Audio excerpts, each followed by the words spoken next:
Hello everyone. So in this video, we're going to continue with the Newsvendor model. We're going to look at the Newsvendor model using the normal distribution as our demand function. All right. So this is a case study that's from the textbook. So if you have the textbook, you'll see that the numbers are similar to the ones in the textbook, but they'll be slightly different here, and we'll talk about that later. All right. So there is a company, the Oni Link is acquiring something called the Hammer 3/2 timeline, which is a specific kind of wetsuit that is worn by surfers. So 3/2 says that the width of the wetsuit is 1 millimeter everywhere except in the chest where it is 1.5 millimeter. That's all that means. All right. Okay. Now here is some of the information. So this is how the selling season works for O'Neill. So they place an order with their supplier called TEC, which is in Asia. They place their order sometime early November, and by the end of January, they receive their order from TEC. They have a selling season. It's a spring selling season. So it starts at end of January and ends by the end of July. And any units that are left over at the end of July are discounted and sold at a discounted rate. And these are the numbers that we have. So the usual selling price is $190, and they purchase from TEC for $110. And their discounted selling price is $90. So they are going to make a loss if they sell it at the end of the season. So having anything left over at the end of the season is a problem, but that's the balance that you have to figure out, right? And that's the problem that we're looking at. So how much should they order from TEC at the end of the season? That's the question here, right? So this value, the price at which we sell it at the end of the season, it's in Newsvendor parlance is called the salvage value. And O'Neill has the too much, too little problem. So if you order too much inventory, you'll have inventory left over at the end of the season, and anything that's left at the end of the season is sold at a loss. So you are going to make a loss of say $20 per suit. But if you don't have enough inventory, so let's say that you had 100 units, 1,000 units, for example, and 1,001 people came to buy the suit, that one extra person that you had, you were not able to sell the suit to them, so you essentially lost out on a potential of $80 in profit, right? So if you have one fewer suit, you lost out on $80 in profit. If you have one too many suits, you will have a loss of $20 because you're selling the one extra suit at a $20 loss, right? So having too much or having too little is a problem, right? So, and that's what we have to balance. And we will assume that our demand model is a normal distribution with an average value of 3,192 and a standard deviation of 1,181. Now, how did they get these numbers? Maybe they've been selling these suits for a very long time, and so they have old demand data. Using the old demand data, they can calculate average values and standard deviations and whatnot. And that's how they calculated this, right? So, but for the time being, let's assume that we know what the mean and standard deviation is.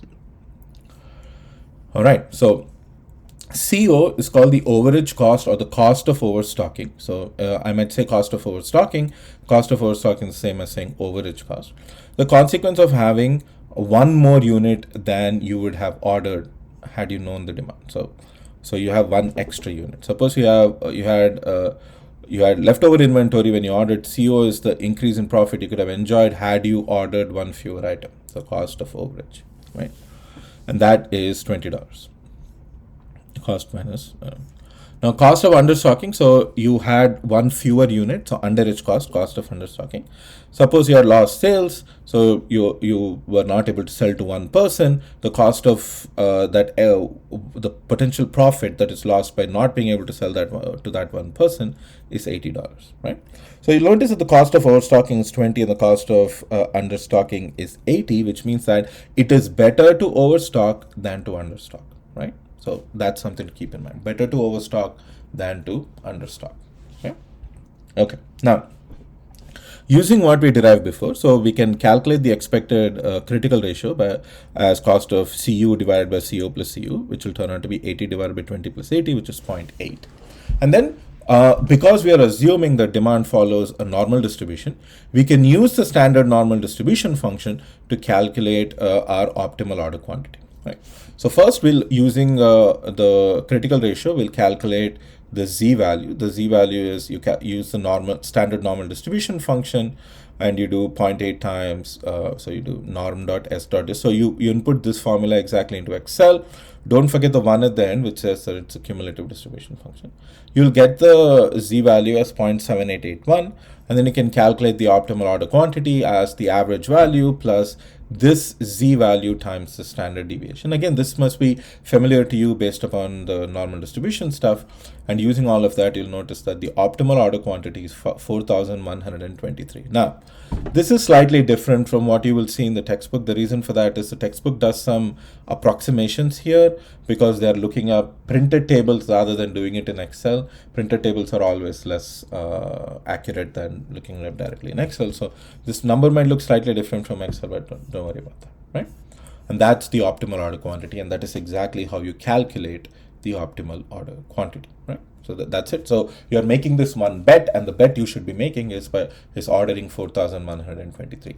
And remember, this is based purely on two facts. One is knowing the costs of understocking and overstocking, knowing all the cost values, and knowing the demand distribution, or making some assumption on the demand distribution. With both of these, you are able to calculate the optimal order quantity, right? Okay, now what else can we find? Now, the rest of what I'm going to do with these slides are only applicable to the normal distribution. When you have non-normal distributions like the Poisson distribution or other types of discrete distribution or any other continuous distribution, the way this works is completely different, right? So now for the most cases, we will assume that demand follows a normal distribution, so you don't have to worry about that. But just remember that all of these formulas and everything that we do later on are only for normal distributions. Okay. So here are some of the important performance measures that we want to keep track of.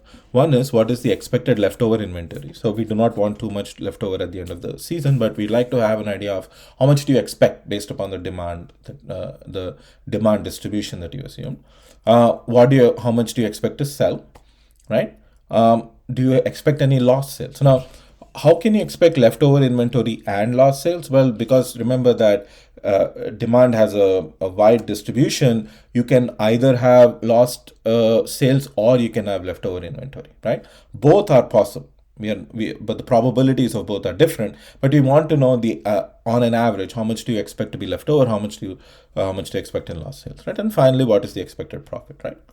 Obviously, we need to find the profit. Now, we also would like to find what the in-stock probability is and the stock-out probabilities, right? So these are the two other measures of service that you'd like to find out. So these are some performance measures that we'd like to find out, and let's see how you can do that, right?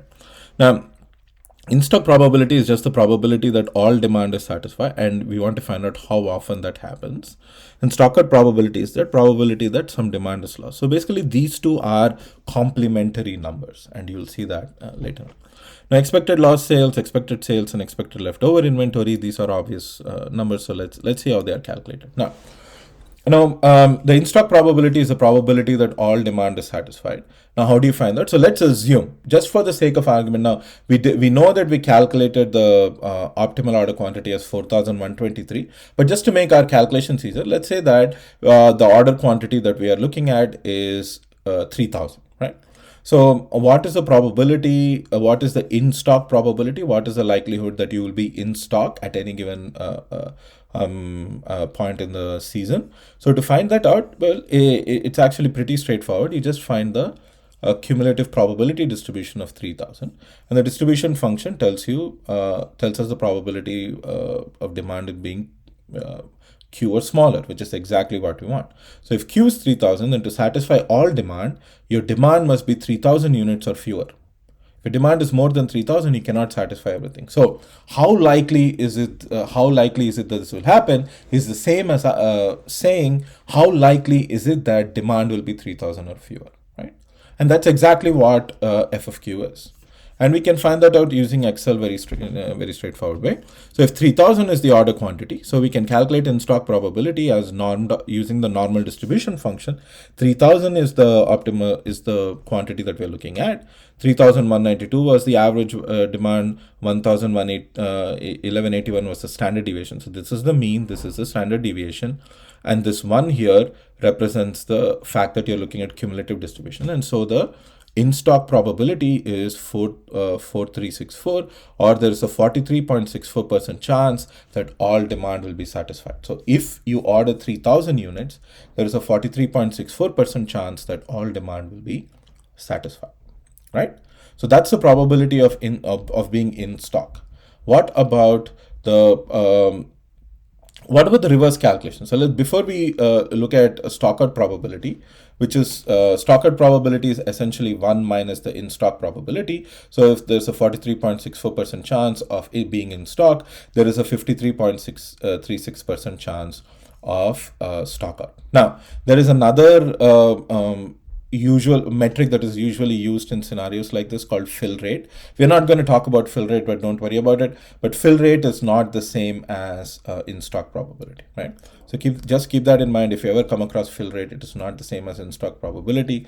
A lot of people confuse the two. Calculating fill rate is a complicated process. I just don't feel like going over it. But just remember that there's something called fill rate, right?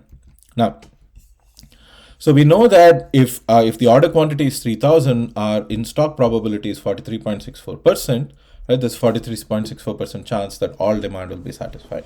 But what if it's the other way around? What if I want a service level of 99%? What if I say that I want to satisfy demand 99% of the time? Then how much should my order quantity be, right? So if I want to do the reverse calculation, how does this work? Well, we can do the reverse calculation. Suppose we wish for the order quantity while generating 99% in stock probability. So you can, instead of looking at normal distribution, we will be looking at the inverse of the normal distribution. So you just do, to find the order quantity, you just do norm.inv. So inverse of the normal distribution, you want 99% chance that you are in stock. So a service level of 99%. This is the mean, this is the standard deviation. You put all of that in and you'll find the order quantity, 5,939. Again, this is also slightly different from what you'll see in the textbook. That's only because of, again, the textbook does some rounding off. So they have some rounding off errors, don't worry about that. Now you'll notice that this is really high, right? This is really, really high. Now, given that you have a cost of understocking of $20 and cost of overstocking of $80. So you have that variation in cost of understocking and overstocking. It will not make sense for you to, at the optimal level, it will not make sense for you to have 99% in stock probability. In fact, if you look at the critical ratio, when we calculated the critical ratio, which was 0.8, the optimal service level that you should be aiming for is 80%. So that is literally what the critical ratio tells you. Critical ratio tells you, based upon the cost of understocking and overstocking, exactly what your service level should be to maximize your profit. And in this case, your optimal service level should be 80%, not 99%, right? Okay. Now, there are a couple of other things that we're going to talk about, which is the expected lost sales and the profit, some of the other metrics that we wanted to look at. So once you have the stock out in-stock probability, you can calculate the stock out probability. So let's calculate lost sales. What does it mean for us to calculate expected lost sales? So if D is the demand, so demand has this sort of distribution, right? So you will have lost sales if the order quantity, if demand is less than the order quantity. So let's say that in this scenario, you have demand between 0 and so on. So let's say that you had 120 units as your optimal order quantity, right? So if your demand is exactly 120 or less, you have no issues. But if demand is more than 120, you have lost some sales that you could have potentially made, right? So if demand is 130, lost sales are 10. If demand is 140, lost sales are 20, and so on. So you can calculate the probability as 10 times the probability that demand is 130, 20 times the probability demand is 130, and so on. So you can calculate this probability this way. That's essentially what lost sales are, expected lost sales are, right? And how do you calculate expected lost sales? So how many sales will be lost on average for the O'Neill 3000 for the hammer three halves problem?